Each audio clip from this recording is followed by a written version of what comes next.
देखिए, जो डाइवोर्स है इसका मतलब क्या है कि जब जो हमारी शादी होती है इसको तोड़ने का जो मेथड है दैट इज डाइवोर्स। एक पति पत्नी जो बन चुके हैं अगर वो अपनी शादी से खुश नहीं हैं, वो अलग होना चाहते हैं, तो उसका लीगल जो फ्रेमवर्क है दैट इज डाइवोर्स। क्योंकि शादी भी लीगल ही होती है, तो लीगल वे में तोड़ी जाती है, तो लीगल तौर पे जो हम उसको तोड़ेंगे दैट इज अ डाइवोर्स। ठीक है, सिंपल फॉर्म में। तो divorce is the legal dissolution of the marriage, जिसमें जो स्पाउस होते हैं उनको टर्मिनेट करा जाता है उनकी मैरिज के रिलेशनशिप से। ठीक है, और वो दोबारा से अपने सिंगल स्टेटस में तब्दील हो जाते हैं कि भाई हम सिंगल हैं। ठीक है जी।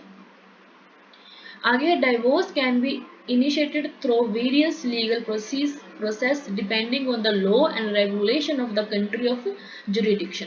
देखो, जो आपके डाइवोर्स हैं वो अलग अलग तरीकों से हो सकता है।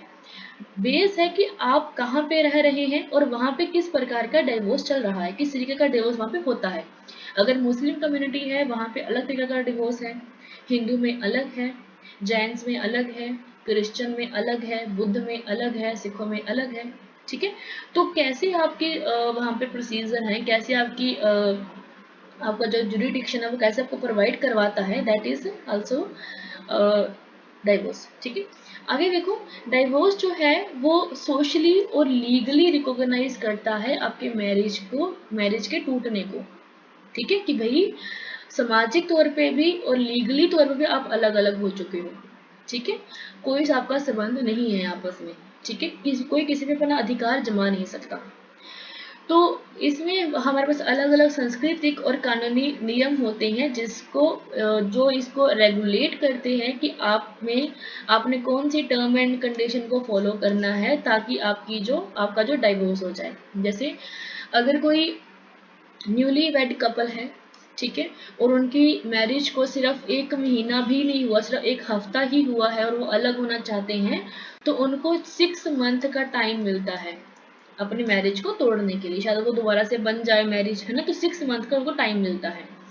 देन अगर कोई पति पत्नी 2-3 साल से साथ में नहीं रह रहे हैं, कोई फिजिकल कॉन्ट्रैक्ट नहीं है, उनका कोई कॉन्ट्रैक्ट नहीं है, तो भी डिवोर्स माना जाता है। अगर दोनों पति पत्नी अलग अलग जगह पे रह रहे हैं, 4 साल 3 साल हो चुके हैं और आपस में कोई बातचीत नहीं है, कोई कॉन्टैक्ट नहीं है, तो भी वो लीगल तरीके से जॉब का डिवोर्स माना जाता है और हो जाता है। ठीक है, तीसरा आता है कि एलिमनी का, जिसमें अगर पति कहता है कि मैंने इससे डिवोर्स लेना है, अगर पति कहे तो पत्नी को उसे 70% अपनी प्रॉपर्टी देनी पड़ती है, जो उसने दहेज दिया था वो वापस देना पड़ता है।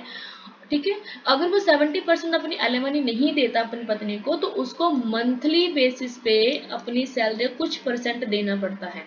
ठीक है, तब जाके डाइवोर्स होता है। अगर पति मना कर दे कि मैं इसको कोई पैसा नहीं दूंगा, तो वो डिवोर्स होगा ही नहीं, चलता रहेगा, तरीक पे तरीक पड़ते जाएगी। ठीक है, हमारे नॉन में एक पर्सन है, उसके डाइवोर्स को अप्रोक्सीमेटली 15 साल हो चुके हैं। उनकी बेटी छोटी सी थी जब डिवोर्स चला था उनका केस, और अभी उनकी बेटी 22 एज की हो चुकी है, कॉलेज में जा रही है, अभी भी डिवोर्स चल रहा है उनका, बिकॉज ऑफ इस मनी के चक्कर में कि हमें 70% मनी मिले या फिर हमें महीने का खर्चा लगा दिया जाए। ठीक है, आगे है, the dissolution of marriage often occur in stages, avoidance, seeking separate maintenance, legal separation and ultimately an absolute divorce. जो विघटन है इसका चरण कौन कौन से हैं? फर्स्ट है कि परिहार कर देना, कि अपने घर को छोड़ देना, अलग रहने लग जाना। ठीक है, जब अलग रख रखाव की मांग करना कि हम अलग रहेंगे, आपस में कोई हम बातचीत नहीं करेंगे। कानून तरीके से आप अलग हो सकते हो कि भाई लीगल तरीके पे आपने क्या किया, अपना डाइवोर्स फाइल किया, आप अलग अलग हो गए, लीगल तौर पे आप पति पत्नी नहीं है। ठीक है, या फिर पूरा तलाक ले लेना। पूरा तलाक मतलब कि अभी आप प्रॉपर तरीके से पति पत्नी नहीं है, अलग हो चुके हैं। ठीक है, तो मोस्टली जैसे आजकल का जो ट्रेंड चल रहा है ना, अगर आप उसको आपको समझाऊं तो आजकल लिविंग हो रहा है मोस्टली। तो वो क्या करते हैं, 1-2 साल करते हैं, उसके बाद फिर अलग अलग हो जाते हैं। या फिर अगर मैरिज हो गई तो मैरिज के साल तक वो टिकते नहीं है। अलग अलग हो जाते हैं। तो मोस्टली डाइवोर्स भी ना देना पड़े, एलिमनी भी ना देनी पड़े, पैसे भी ना देने पड़े, वो अलग अलग रहते हैं। वो भी अपने घर, वो भी अपने घर, कोई उनका सिस्टम नहीं है, ठीक है। मतलब तलाक नहीं हुआ है उनके बीच में, जो पति पत्नी है तलाक नहीं हुआ है, बट वो अलग अलग रह रहे हैं। अपने आप को उसका पति, जब वो अपने उसको अपना पत्नी नहीं मानते हैं, दोनों अलग अलग रह रहे हैं, ठीक है। ये काफ़ी आजकल चल रहा है कि डाइवोर्स नहीं लेना है, पब्लिकली दिखाना है कि हम मैरिड हैं इस पर्सन से, बट पर्सनली ऐसा कुछ भी नहीं है उनके बीच में। आगे है कि जो ऐसे कपल जो एंटर करते हैं मैरिज में विद हाई एक्सपेक्टेशन कि मेरा पति ये करेगा, मेरा पति वो करेगा, मुझे घुमाने लेकर जाएगा, मेरी पत्नी मेरा हर बात को मानेगी, है ना। जब ऐसी चीज़ें होती हैं ना, हाई एक्सपेक्टेशन की वजह से ही डाइवोर्स होते हैं, और कोई रीज़न नहीं है। क्योंकि आप जैसे हो, जैसे एक मैरिज होती है, तो मैरिज के टाइम पे जब रोका वगैरह हुआ, जब कुछ भी चीज़ें हुई, तो उस पर्टिकुलर टाइम के दौरान अगर अरेंज मैरिज हुई है तो वो अपने आप को, अपने इम्प्रेशन को मैनेज करते हैं वो, कि हम अच्छे लगें, अच्छे से बात करें, हाँ जी करें, है ना, अच्छे से अपने आप को मेंटेन करें। बट असली चेहरा क्या है वो दिखाते ही नहीं है अपना। और फिर जब असली चेहरा सामने आता है, फिर होती है दिक्कतें, फिर होता है कन्फ्लिक्ट। सो आप जैसे हो वैसे मिलो, तो आपकी अच्छे से मैरिज रन कर पाएगी, अदरवाइज डाइवोर्स तो होने वाला ही है, क्योंकि आप दिखावा कर रहे हो, और दिखावा बहुत देर चलता नहीं है। उसके बाद रिश्ते से बाहर निकलने के तरीके ढूंढते हैं फिर, कि हम तलाक ले लें, जहाँ हम अलग रह लें, जहाँ हम कुछ और भी कर लें, ठीक है।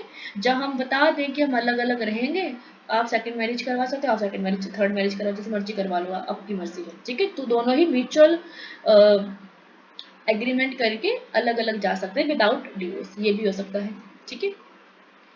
आगे है एग्जाम्पल के लिए study of Emily balance in 1997 कि एक अध्ययन में उन्होंने देखा कि 30 साल पहले की तुलना में युवा अधिक हिंसक हैं, आंशिक रूप से पारिवारिक इकाई में टूटने के कारण, बिकॉज ऑफ आजकल का जो यूथ है ना, मोस्टली कैसा है, एग्रेसिव है, अपनी बात को मनवाना चाहता है कि मेरी बात को मानो, मैं बड़ा हूँ, जब मैं बड़ी हूँ, मैं ज़्यादा कमाता हूँ, मैं ज़्यादा कमाती हूँ, तो वो अपनी बात को मनवाने की कोशिश करते हैं।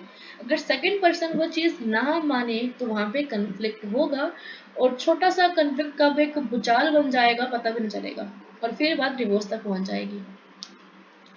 आगे sociologist have noted that the process of यहाँ पे क्या लिखा दिख नहीं रहा, required by divorce is similar to that required by bereavement। समाजशास्त्री ने पाया कि तलाक के लिए आवश्यक समायोजन की प्रक्रिया शोक के लिए आवश्यक प्रक्रिया के समान ही होती है, ठीक है। जैसे हमारे घर में कोई शोक हो जाता है ना कि कोई मर गया, वैसा एक ट्रीटमेंट होता है जब तलाक होता है, तो कि भाई तलाक हो जाएगा ना, बड़ी दिक्कत आ जाएगी परिवार के ऊपर, फिर जब बच्चा पैदा हो गया है उसको कौन संभालेगा, उसको कौन टेक केयर करेगा, कस्टडी किसके पास जाएगी। बच्चे के ऊपर तो काफी प्रभाव पड़ता है कि ये मेरे मम्मी थे, मेरे पापा थे, अब ये अलग अलग हो गए हैं, ये अलग रह रहा है, ये अलग रह रहा है, जैसे छिछोरे मूवी में था, ठीक है, आपने अगर देखी हो तो। आगे है each family is unique, her family का अलग अलग सिस्टम होता है कि रहना है कि नहीं रहना है, ठीक है। कई फैमिलीज में डिवोर्स होता ही नहीं है, क्योंकि उनके कल्चर में कि डिवोर्स हो गया ना, कुछ चलाना पड़ेगा अपनी ज़िंदगी को, जैसे मर्जी चलाओ पर चलाना पड़ेगा, ठीक है। दूसरा, अगर किसी आपके हस्बैंड की डेथ होगी या वाइफ की डेथ हो गई, देन आप दोबारा से रीमैरिज करवा रहे हो, दैट इज़ अ गुड, कि ठीक है आपके हस्बैंड की डेथ हो गया, दोबारा से रीमैरिज करवा रहे हो, इट इज़ गुड, क्योंकि आप कहाँ पूरी ज़िंदगी अकेले जियोगे, ठीक है, ये तो गुड है। बट आपका हस्बैंड अवेलेबल है, उसकी वाइफ अवेलेबल है, बट दोनों में बनी नहीं, एंड वो तलाक में आ गए, तो वहाँ पे क्वेश्चन मार्क आता है सिर्फ एक लेडी के ऊपर ही, ओनली हमारे समाज में आज भी, कि लेडी की गलती होगी तभी उसने डिवोर्स दिया है। लड़का अच्छा होता है हमेशा, चाहे लड़का नशा करे चाहे वो कुछ भी करे, लड़का अच्छा रहता है, बट लड़की कहीं ना कहीं दिक्कत करती है। सेम जो वो है, वो उसके बारे में बुरा बोलेंगे, वो इसके बारे में बुरा बोलेंगे, और फिर खलबली मचेगी, ठीक है। In contrast, during a divorce, even if one spouse unhappy, only a few close friends may feel compelled to offer emotional support। ठीक है।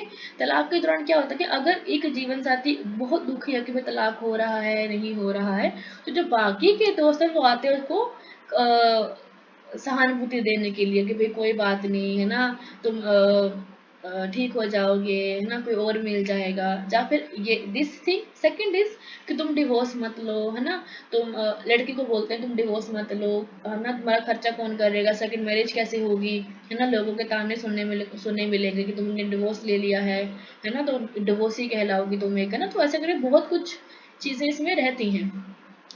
आगे है the process of divorce among various tribes and religion. अलग अलग religion में, अलग अलग tribes में जो डाइवोर्स है वो होते कैसे हैं। तो फर्स्ट है खासी। जो खासी है ये मेघालय की जनजाति है, ठीक है। इसमें अगर कोई अव्यभिचार हो, जब कोई बांझपन वाला सिस्टम हो किसी लेडी में, जब कोई स्वभाव में असंगति हो, तब वहां पे आपको तलाक लेने की अनुमति मिल जाती है कि भाई आप अलग रह लो और तलाक ले लो, और उसके बाद आप अलग मैरिज करवा सकते हो, ठीक है। तो ये वहां पे होता है अगर बांझपन है, लड़की बच्चा नहीं पैदा कर पा रही, जहाँ उसका अब्यूज किया जा रहा है, जहाँ उसके बिहेवियर में कोई ना कोई प्रॉब्लम है, मेल और फीमेल दोनों में किसी एक में, तो हम वहां पे तलाक ले सकते हैं। और आपस में सहमति होगी तो, मतलब अगर हस्बैंड कहेगा यस, वाइफ कहेगी यस, तब जाके डिवोर्स होगा, अदरवाइज नहीं होगा, ठीक है। और अगर एक बार तलाक हो गया तो वो दोबारा से रीमैरिज नहीं करवा सकते। सो बड़ा सोच समझ के डिसीजन लेना पड़ता है कि हम डिवोर्स लें या ना लें, ठीक है। ये खासी में है।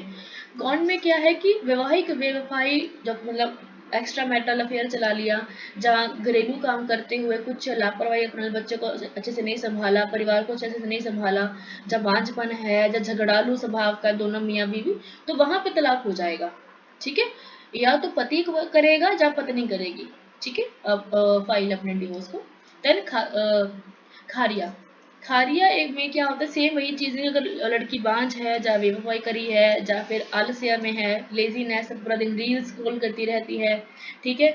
जहाँ पत्नी ने मना कर दिया कि मैंने ऐसे ऐसा नहीं रहना, मैंने किसी और के पास जाना है, जब कोई चोरी वगैरह करती है घर में, तो फिर उस केस में वो तलाक लेने के हकदार होता है वो पति, ठीक है। आगे है संथाल। संथाल में क्या है कि वही चीजें, व्यभिचार, बांझपन, आपसी असंगति जैसे कोई कारण होंगे, तो वहां पे एक ग्राम परिषद होती है जो पंचायतों से बोलते हैं, तो वो आती है, वो दोनों पक्षों को सुनती है, और सुनने के बाद उन दोनों को उनकी सहमति लेती है कि आप तलाक ले जाते हो, बोलते हैं हाँ हमें तलाक चाहिए, एंड फिर उनका तलाक होता है, और उसके बाद फिर वो सेकंड मैरिज करवा सकते हैं, ठीक है। आगे है द भील्स। भील में क्या होता है कि वही बेवफाई, बांझपन, गंभीर कोई वैवाहिक कलह हो गया, कोई क्लेश हो गया है, तो उस केस में एक ग्राम सरपंच बैठेंगे, सरपंच लोग आएंगे, आपकी बातों को सुनेंगे, आपको सुलझाने की कोशिश करेंगे कि कुछ नहीं होता, आप ऐसा कर लो ना, रल मिल के रहो और अच्छे से रहो, प्यार से रहो, बहुत बात करेंगे। अगर आपने कहा है, हस्बैंड ने कहा है यस, और वाइफ ने कहा है यस कि हमें डिवोर्स चाहिए तो चाहिए, तो फिर आपका डिवोर्स हो जाता है, एंड उसके बाद आप सेकंड मैरिज के लिए एलिजिबल हो जाते हैं। Next is Hindu. हिंदू में क्या होता है कि 1955 जो हिंदू मैरिज एक्ट है, इसमें बताया गया है कि आप तलाक किन किन कारणों से ले सकते हो। फर्स्ट, अगर पति या पत्नी, वाइस एंड वर्सा, दोनों में कोई ना कोई प्रॉब्लम है, कोई ना कोई किसी को डांटता है, पीटता है, या फिर कुछ भी करता है, जहाँ किसी ने अपना घर को छोड़ दिया है, जहाँ दूसरे धर्म में अपने आप को चेंज कर लिया है, जहाँ फिर वो पागल है, या फिजिकली फिट नहीं है, ठीक है, उसे कोई ना कोई एड्स है, या कोई ऐसी डिसीज जो कि एक संक्रामक है, एक कम्युनिकेबल वाली डिसीज है, किसी और को भी हो सकती है, तो उस केस में मैरिज नहीं होती है और तलाक हो जाता है।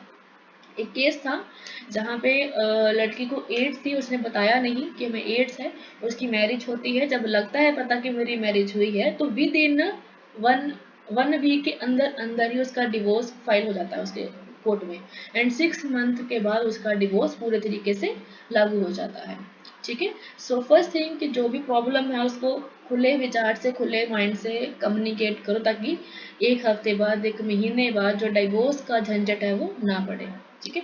आगे है मुस्लिम्स। मुस्लिम्स में आपको मैंने पढ़ाया था तलाक होता है, तलाक तलाक तलाक, अभी 3 तलाक खत्म हो चुकी है, कहीं कहीं पे है अभी भी, पर जहाँ पे हिंदू वाला नहीं चलता है सिस्टम, वहाँ पे तलाक तलाक तलाक होता है, बाकी कुछ आइडिया नहीं है इसके बारे में, ठीक है।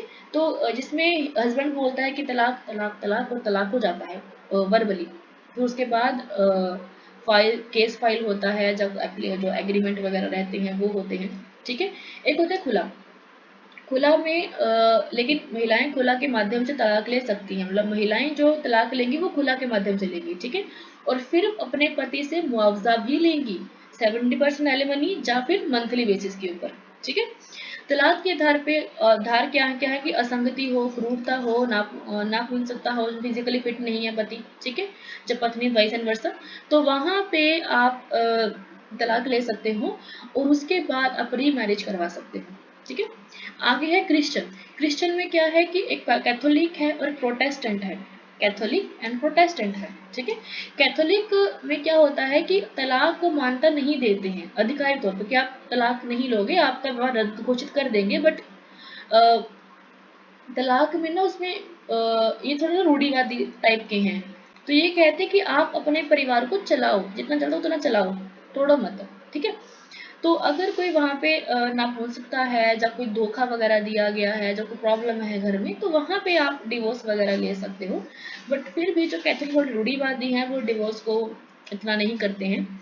आगे है प्रोटेस्टेंट, जो हैं वो थोड़े से लीनियंट हैं, थोड़े से अच्छे ख्यालों वाले हैं, ठीक है। तो वो डिवोर्स को यस करते हैं, रीमैरिज को आप वो देखते हैं, ठीक है, परमिट करते हैं इन सम कंडीशंस के अंदर, ठीक है। जो कैथोलिक वाले हैं वो मना कर देते हैं कि हमने मैरिज डिवोर्स नहीं लेना है, बिकॉज हमारे कल्चर में नहीं है, बिकॉज रूढ़िवादी हैं, ठीक है।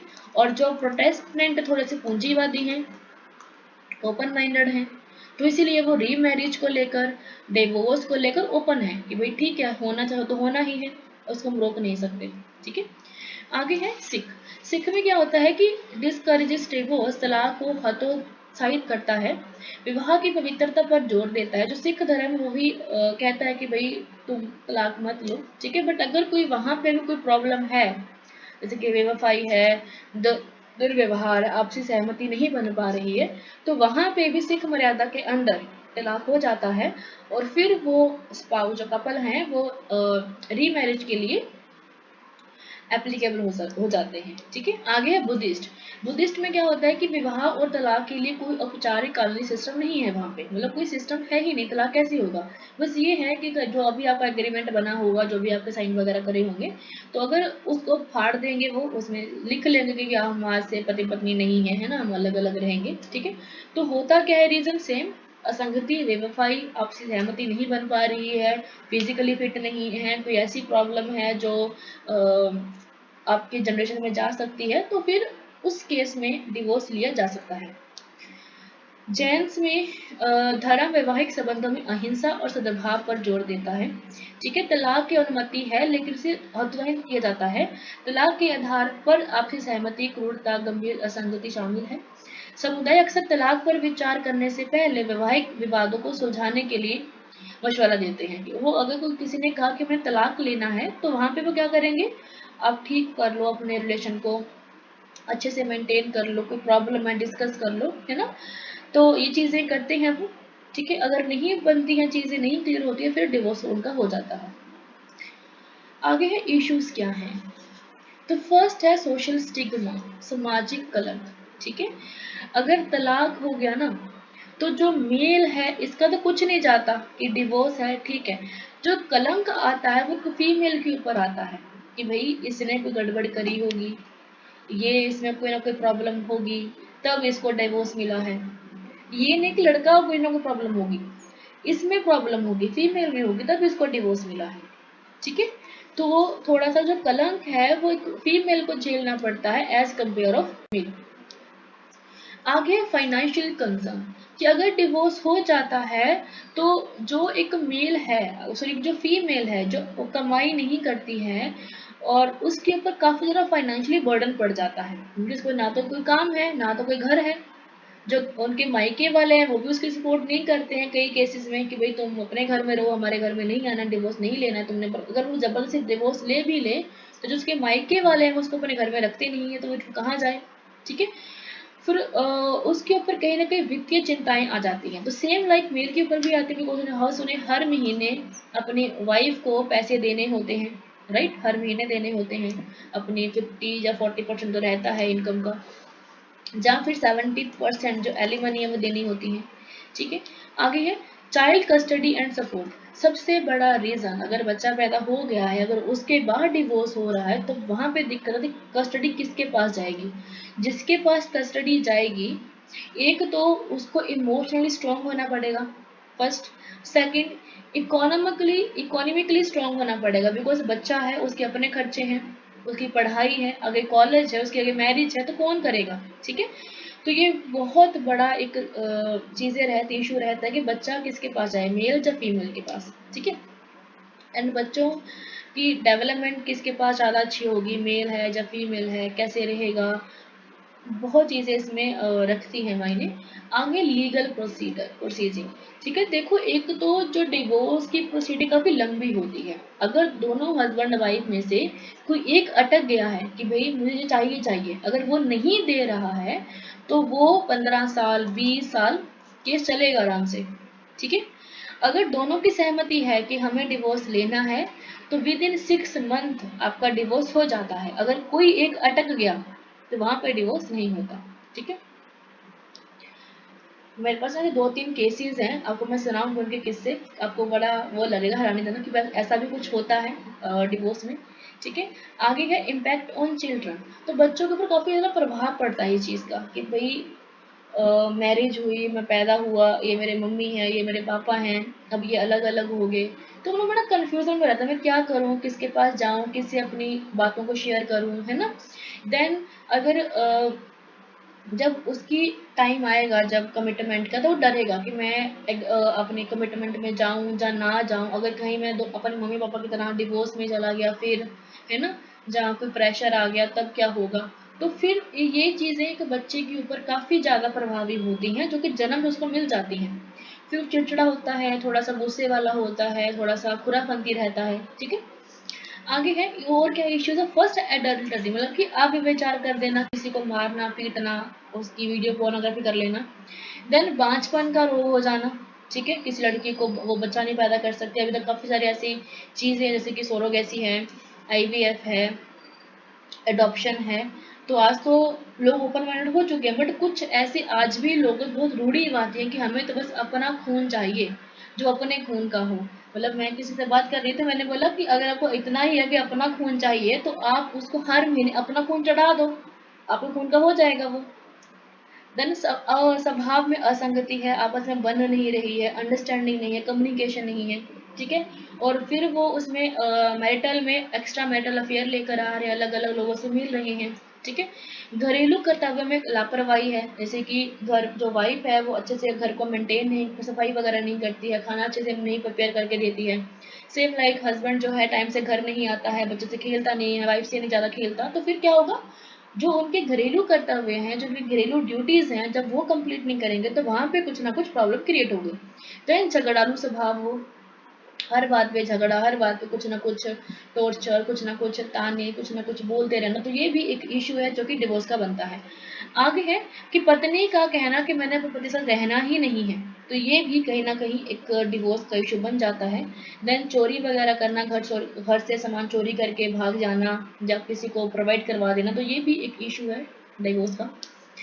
आगे है इफेक्ट्स ऑन इंडिविजुअल, कि इंडिविजुअल के ऊपर क्या क्या इफेक्ट पड़ते हैं। तो फर्स्ट है इमोशनल इम्पैक्ट पड़ता है।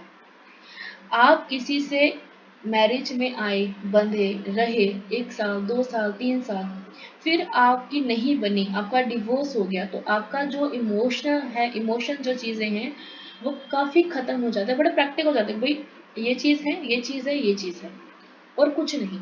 तो ये जो चीज़ें हैं, मतलब जो भावनात्मक आपकी इमोशन जो एक हाई पीक पे था वो जब खत्म होता है, देन आप एक प्रैक्टिकल इंसान बन जाते हो, उसमें कोई इमोशन रह ही नहीं जाता। तो फिर जो एक चार्म होता है मैरिज का वो खत्म हो जाता है। ठीक है। दूसरा है स्ट्रेस एंड एनेक्सिटी, कि हर टाइम चिंता, हर टाइम तनाव कि क्या होगा, फ्यूचर क्या होगा, कैसे होगा, कौन हस्बैंड आए, कौन वाइफ आएगी नई वाली, कैसी रहेगी, काफ़ी चिंताएं वगैरह बन जाती हैं। देन डिप्रेशन काफ़ी बन जाता है लोगों के ऊपर। जो तो मेल है वो ड्रिंक वगैरह ले नशा वगैरह कर लेंगे, फीमेल क्या करेगी? अभी तो एक रिपोर्ट आई थी कि जो फीमेल हैं वो मेल से ज़्यादा सिगरेट पीती हैं। ठीक है। तो अभी तो फीमेल भी ड्रिंक ले रही हैं, सिगरेट पी रही हैं, है ना, अपना सब कुछ कर रही हैं, बट पहले से कुछ भी नहीं था। तो वहाँ पे डिप्रेशन था, घर वालों ने बोल देना कुछ ना कुछ, जो दोस्त वगैरह ने कुछ ना कुछ बोल देना, है ना, तो वो एक डिप्रेशन सा सीन वहाँ पे बनता था। बट अब ऐसा कुछ नहीं है। लोग तो अपना फोटोशूट करवाते हैं, बैक वेडिंग करवाते हैं, जैसे ये pre wedding and post wedding, post diffusion वाली वेडिंग करवाते हैं, है ना। उसके बाद फोटोशूट है, अलग अलग फंक्शंस करवाते हैं वो, कि हमारा डिवोर्स हो चुका है, ठीक है। आगे साइकोलॉजिकल इम्पैक्ट, कि मानसिक तौर पे काफ़ी ज़्यादा आपके प्रभाव पड़ता है, आपका मन, आपका दिमाग, आपकी पहचान पर काफ़ी संकट बनता है। क्योंकि अगर आप सिंगल हैं तो वेरी गुड है, आप अपन पापा के बच्चे हैं। जब आपकी मैरिज हो गई देन आप एक पति के पत्नी हैं, जब पत्नी के पति हैं, और जब आपका डाइवोर्स होगा तो ना ये रहेगा और ना ये रहेगा, ना इसका सरनेम ना इसका सरनेम। तो जब ये दोनों नहीं रहेंगे तो आपकी आइडेंटिटी क्या बनेगी? कुछ भी नहीं। अगर आपके पास एजुकेशन नहीं है, कोई काम नहीं है, कोई पर्सनैलिटी नहीं है, तो आप ज़ीरो बन जाओगे। एंड फिर आपसे आपके साथ वो कुछ होगा जब सोचा भी नहीं था कि ऐसा कुछ हो भी सकता है आफ्टर द डाइवोर्स, ठीक है। ऐसे काफ़ी सारे मैंने केसेस देखे हैं इस चीज़ में, जो डिवोर्स रेट है बिकॉज ऑफ काफ़ी अब्यूज़ होता है लड़कियों का, उनके घर वाले करते हैं, बाहर वाले करते हैं। देन घर वाले ही नहीं समझते इस चीज़ों को कि भाई क्या चीज़ें हैपन हो गई हैं, अब हमारी बेटी है, हमारा बेटा है, जो भी चीज़ें हैं। उसके बाद है एडजस्टमेंट इश्यूज, कि जैसे आपकी सिंगल थे, आप मैरिड में आ गए, देन आप डिवोर्स में आ गए, तो आपके साथ जो बाकी दोस्त हैं वो आपको एडजस्ट ही नहीं कर पाते पहले की तरह, कि भैया तो डिवोर्स ही है, क्या रीज़न रहा होगा। आपको बार बार पूछते हैं, कोई फ़ोन आया, कोई कॉल आया, आया या नहीं आया, है ना। आपको उस तरीके से वो देखते हैं कि भाई इनसे बात करूँ, पूछूँ क्या चीज़ है क्या नहीं। फिर आपका अब्यूज़ होता है, जो हम डिवोर्सी लड़के, उसका अब्यूज़ काफ़ी होता है हमारे समाज में, ठीक है। देन उसके बाद काफ़ी ऐसी एडजस्टमेंट इश्यूज रह जाते हैं आपके डिवोर्स के कारण। आगे फिजिकल हेल्थ, ठीक है। अगर आप टेंशन में हैं, डिप्रेशन में हैं, तो आपका जो फिजिकल हेल्थ है काफ़ी ख़राब हो जाएगा, ठीक है। आप कहीं न कहीं पूरा दिन सोते रहोगे, आलसी बन जाओगे, आपकी पर्सनैलिटी काफ़ी डाउन चली जाएगी, ठीक है। एक कॉन्फिडेंस नहीं रहेगा आपके अंदर। तो ये काफ़ी चीज़ें दिखाती हैं कि आपका जो फिजिकल हेल्थ है वो भी कहीं न कहीं डाउन चला जाता है after the divorce. Then sleep disorder, because आप टेंशन में हैं, नींद नहीं आती, आप मेडिसिन खा रहे हो रोज़ रात को सोने से पहले, तो ये भी कहीं ना कहीं स्लीप डिसऑर्डर हो जाता है। और फिर वो धीरे धीरे आप में डिप्रेशन, एनेक्सिटी, चिड़चिड़ापन, गुस्से वाला बना देता है। फिर कहते हैं कि हाँ यही कारण था तुम्हारा डिवोर्स हुआ। उन्हें नहीं पता कि ये जो चिड़चिड़ापन है उसी के कारण ही आया है, ठीक है। आगे है effort on effect on children. तो चिल्ड्रन पे क्या प्रभाव पड़ेगा, कि बच्चों में असुरक्षा की भावना आ जाएगी, मैं किसके पास जाऊँ, मेरा कौन है, मेरा कौन नहीं है, कौन मेरी माता है, कौन मेरा पिता है, सेम लाइक। आगे है गिल्ट, ठीक है, कि मतलब जब मैरिज हो गई आपकी, उसके बाद आपका डिवोर्स हुआ, देन आपके मन में ये आना कि मेरी गलती थी, है ना। जब मैंने ये करती, मैं वो करती, जब मैं वो करता, मैं ये करता था, कि मेरे से बना रहता, हम डिवोर्स ना लेते, ठीक है। तो उसकी वजह से अपने आप को जिम्मेदार बार बार ठहरा देना या किसी और को ठहरा देना, तो वो भी कहीं ना कहीं गिल्ट वाला एक आप में आ जाता है सिस्टम, बाद में आता है। पहले तो गुस्सा है कि हमने डिवोर्स लेना, पर जब बाद में जब आप समझते हैं अपनी चीज़ों को, भाई ये चीज़ें हुई हैं, क्या क्या इसके रीज़न हो सकते हैं, देन फिर आप गिल्ट में आते हो और दोबारा से रीमैरिज करवाना एक बहुत बड़ा मुद्दा बन जाता है। देन बिहेवियर इश्यूज, कि अगर आपका डिवोर्स हुआ है, देन आपके जो बच्चे हैं, जो मतलब कपल होते हैं, वो चिड़चिड़े हो जाते हैं, या फिर गुस्से वाले हो जाते हैं, या प्रैक्टिकल हो जाते हैं, कोई इमोशंस नहीं है, ना माँ बाप के प्रति ना बच्चों के प्रति। हम हैं, ठीक है, खाना खाया है नहीं खाया है, सोए हैं नहीं सोए हैं, कुछ नहीं उनको फ़र्क पड़ता, ठीक है। आगे है एकेडमिक प्रॉब्लम, कि अगर आपका बच्चा पढ़ाई कर रहा है, स्कूल में है, कॉलेज में है, अगर उसे लगा ही पता कि भाई घर में डिवोर्स की बातें हो रही हैं, जब माँ बाप अलग हो गए हैं, तो बच्चे का पढ़ाई में मन नहीं लगेगा। अगर वो पढ़ाई में पढ़ेगा नहीं अच्छे से, तो फिर उसके जो एकेडमिक स्कोर है काफ़ी डाउन चले जाएंगे और वो अनपढ़ रह जाएगा, ठीक है। और बच्चे का भी जो मानसिक स्तर है, जो शारीरिक स्तर है, वो काफ़ी ज़्यादा डाउन चला जाएगा। आगे है लॉन्ग टर्म इम्पैक्ट क्या पड़ते हैं इसके, ट्रस्ट इश्यूज, कि आप किसी के ऊपर ट्रस्ट नहीं कर पाते, क्योंकि मैरिज एक बहुत बड़ी रिस्पॉन्सिबिलिटी है, किसी गुड्डे गुड्डी का खेल नहीं है, घर घर खेलना नहीं है, इट इज़ अ बहुत बड़ी रिस्पॉन्सिबिलिटी। और अगर आपका किसी एक बंदे ने ट्रस्ट तोड़ दिया ना, तो आप दोबारा से किसी पर ट्रस्ट नहीं कर सकते कि भाई ये वैसा ना निकल जाए, वैसा ना निकल जाए, ठीक है। देन रिलेशनशिप पैटर्न जो हैं वो चेंज जाते हैं, क्योंकि अगर आपकी मैरिज हुई है, सब लोग आपके पास आते हैं, क्या हुआ, कैसे हुआ, चल कैसी रही आपकी ज़िंदगी। और जब आपका डिवोर्स होगा तो आपके पास कोई भी नहीं आएगा, सिर्फ दो चार लोग जो आपके खास हैं वो होंगे, वो भी कहीं ना कहीं ये कहेंगे तुम ठीक कर लेती, तुम ठीक कर लेते अपने रिलेशन को, या फिर अपने को मैनेज कर लेते, एडजस्टमेंट कर लेते है ना, कुछ भी मतलब सुनाते हैं ABCD अपनी कहानियाँ। बट उनको क्या पता कि वहाँ पे चल क्या रहा था, वहाँ पे कितनी टॉक्सिटी थी वहाँ पे अवेलेबल, ठीक है। तो जो आपके रिलेशन का पैटर्न है वो चेंज हो जाता है। आगे है सोशल इफेक्ट्स, सामाजिक प्रभाव, कि पहले कलंक लगना, फिर आप ऊपर ये कह देना कि भाई इसकी गलती होगी, इसकी गलती होगी, इसने ये किया, इसने वो किया, तो कलंक लगता है कि भाई ये तलाकशुदा व्यक्ति है, कि भाई ये तो तलाकशुदा कहना अपने आप में बहुत बड़ी एक डिसरिस्पेक्ट वाली बात होती है। सिंगल फिर भी एक अच्छा है कि हम सिंगल हैं, बट एक तलाकशुदा होना अपने आप में एक बहुत बड़ा क्वेश्चन अराइज होता है कि भाई तलाकशुदा क्यों है। आप हर एक को एक्सप्लेन करते हो कि तलाक हुआ तो हुआ क्यों, ठीक है। आगे है इकोनॉमिक इम्पैक्ट आते हैं आपके ऊपर, फाइनेंस का स्ट्रेन आता है कि पैसे कहाँ से करें, कहाँ से मैनेज करें, कहाँ पे काम करें, कहाँ पे ना करें, ठीक है। तो काफ़ी सारे ऐसे रीजंस हो जाते हैं। आ गया सपोर्ट सिस्टम, कि जब आपकी मैरिज होती है तब तो सभी लोग आपके साथ मिल जाते हैं मैरिज के दौरान, बट जब आपका डिवोर्स होता है तब आपके पास कोई भी नहीं आता आपको संभालने के लिए, आपको सपोर्ट करने के लिए, ना फैमिली, ना दोस्त, ना कोई और। कुछ हैं जो होंगे बट मोस्ट प्रॉब्लली कोई भी नहीं आता। देन कम्युनिटी आपको सपोर्ट नहीं देती, बिकॉज ऑफ कहते हैं कि जो डिवोर्स हैं वो गंदे लोग हैं, नेगेटिव लोग हैं, इन्होंने गलती करी होगी तब इनका डिवोर्स हुआ है, ठीक है। देन कौन कौन से लीगल जो प्रोटेक्शन करी हैं तो आप वो देख लें।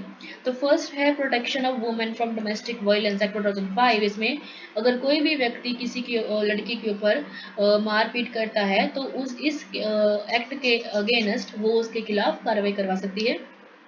सेक्सुअल हरासमेंट अगर कोई करता है वर्क प्लेस के ऊपर तो उसके लिए एक्ट कौन सा है, 2013, ठीक है। आगे है डोरी प्रोहिबिशन एक्ट 1961, डोरी लेना पाप है, ठीक है। हिंदू सक्सेशन एक्ट, कि आपका जो डैडी है, आपके जो पिता हैं, उनकी जो प्रॉपर्टी है उसमें से आपका जो उनका जो बेटा है और जो बेटी है उनका इक्वल राइट होता है उनकी प्रॉपर्टी के ऊपर, 50-50 रहता है। तो उसके लिए एक एक्ट बनाया गया 2005 वाला, याद रखना। आगे मैटरनिटी बेनिफिट एक्ट 1961, कि अगर कोई लड़की प्रेग्नेंट है तो उसको मैटरनिटी लीव मिलती है फुल मंथली पेमेंट के साथ, ठीक है, ताकि अपने बच्चों को वो संभाल सके। तो मेरे ख्याल से वो 3 और 3, 6, 9 महीने के मेरे ख्याल से मिलते हैं, कुछ आइडिया नहीं है इसके बारे में, देख लेना। Preconception and prenatal diagnostic techniques, ठीक है। सेक्स सिलेक्शन, उसके ऊपर रोक लगाई गई थी 1994 में, कि अगर कोई भी प्रेगनेंसी के दौरान ये चेक करवाता है कि हमारे यहाँ पे लड़का पैदा हो रहा है कि लड़की पैदा हो रही है, तो उस केस में उसको जेल हो सकती है। बट आज हमारे यहाँ पे जो सिस्टम है वो ऐसा है कि आज भी मेरी सिस्टर का जब बर्थ हुआ था तो उस टाइम में मेरे घर वालों ने करवाया था कि भी लड़की है कि लड़का है, मेरे वो लड़की थी वो। तो उन्होंने कहा कि सेकंड बच्चा है, कोई बात नहीं, इसको रख लो, बिकॉज ऑफ लड़की है, हम इसको रख लूँगा। मेरे डैडी ने खुद बोला कि हम इसको रख लेंगे, हमारी लड़की है ये वाली, ठीक है। तो वो चीज़ें उस टाइम पे भी थी जब मेरी बहन पैदा हुई है। तो 1994 में ये एक्ट आया था, उसके बाद पैदा हुई है वो, तब भी चेक हो रही थी चीज़ें, और आज भी होती है। तो चेक कैसे होती हैं, जैसे मैंने किसी इंटरव्यू में देखा था, जैसे मंडे को मेल बनाया था और फ्राइडे को फीमेल बनाया था। तो अगर रिपोर्ट लेने कोई व्यक्ति मंडे को जा रहा है, इट्स मीन कि उसके घर में मेल आने वाला है।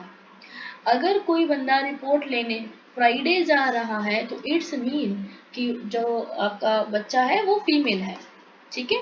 तो जैसे किसी ने पूछा कि भाई बच्चा कैसा है, कौन सा जेंडर, तो बोलते हैं कि मंडे को अपनी रिपोर्ट लेना, तो मंडे इट्स मीन कि मेल होने वाला है, फीमेल मतलब कि फ्राइडे मतलब कि फीमेल आने वाली है, ठीक है। तो ये चीजें हैं। आगे है protection of children from sexual offences, POCSO. चीता फिल्म देख लो, उसमें सब कुछ दिखाया गया है इसके बारे में, 2012, ठीक है, इसमें बनाया गया ताकि किसी भी जो नाबालिग लड़की है, लड़का है, अगर उसके ऊपर कुछ भी सेक्सुअल अब्यूज होता है तो उसके ऊपर पोस्को लगेगा, और उसके तहत उसको जेल वगैरह होगी, जो फाइन वगैरह होगा। इक्वल रिमेंस्ट्रेशन एक्ट, मतलब कि अगर एक मेल और एक फीमेल 12 घंटे काम करते हैं तो दोनों की सैलरी सेम होगी। अगर इसको 1000 दिया जा रहा है तो इसको 1000 ही दिया जाएगा। दैट इज परिश्रमिक अधिनियम 1976। National commission for women act 1990, इसमें कहा गया कि एक आयोग बनाया गया, ठीक है, जिसमें कहा गया कि जो भी महिलाओं के अधिकार हैं उनकी हम रक्षा करेंगे, जो भी हमारे पास आएगा तो उसकी हम केयर करेंगे, उसको हम सेफ गार्ड करेंगे, ऐसा एक कमीशन बनाया गया था।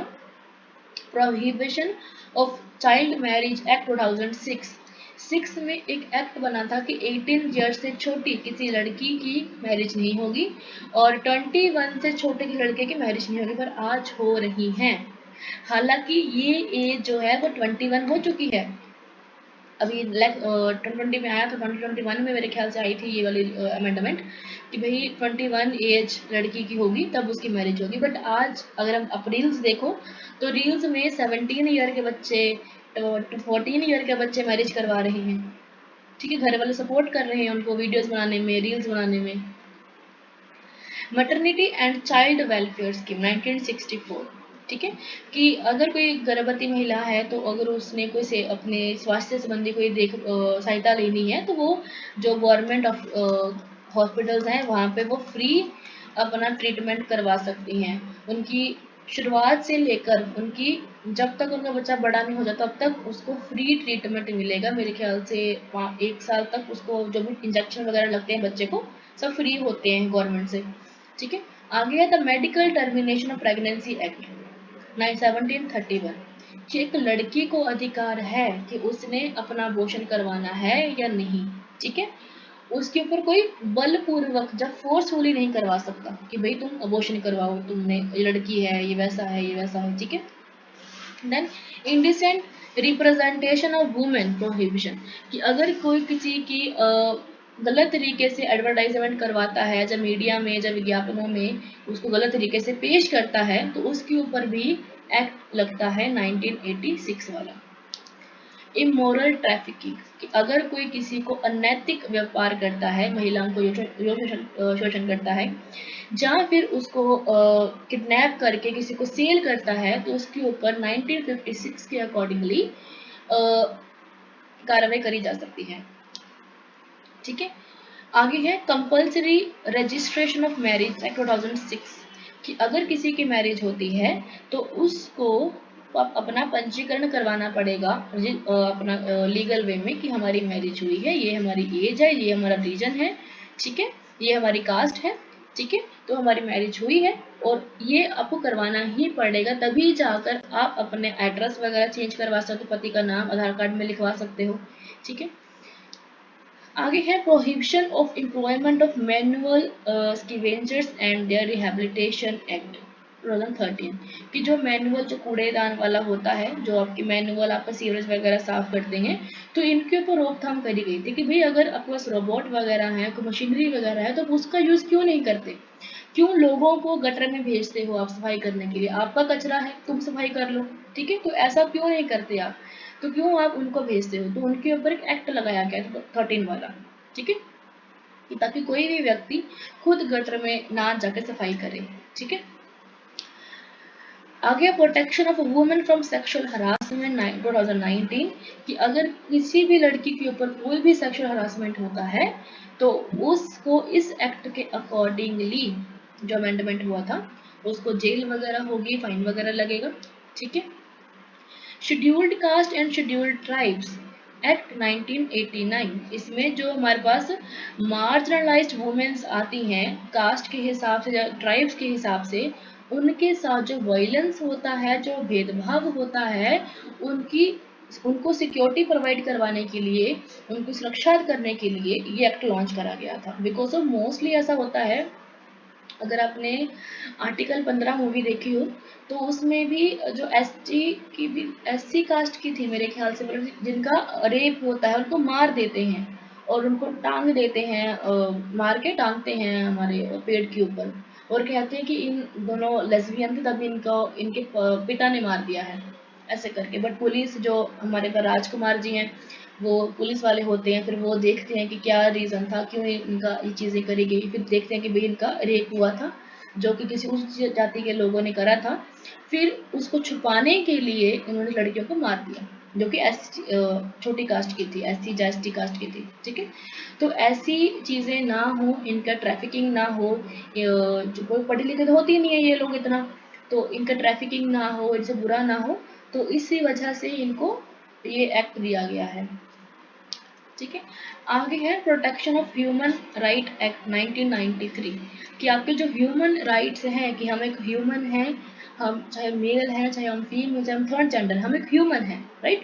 हमारे अंदर बॉडी है, हमारे अंदर पूरा सिस्टम है। तो अगर कोई भी आपके ह्यूमन राइट का हनन करता है, तो आप 1993 के अकॉर्डिंगली सुप्रीम कोर्ट में या हाई कोर्ट में जाकर उसके खिलाफ कार्रवाई करवा सकते हो, ठीक है।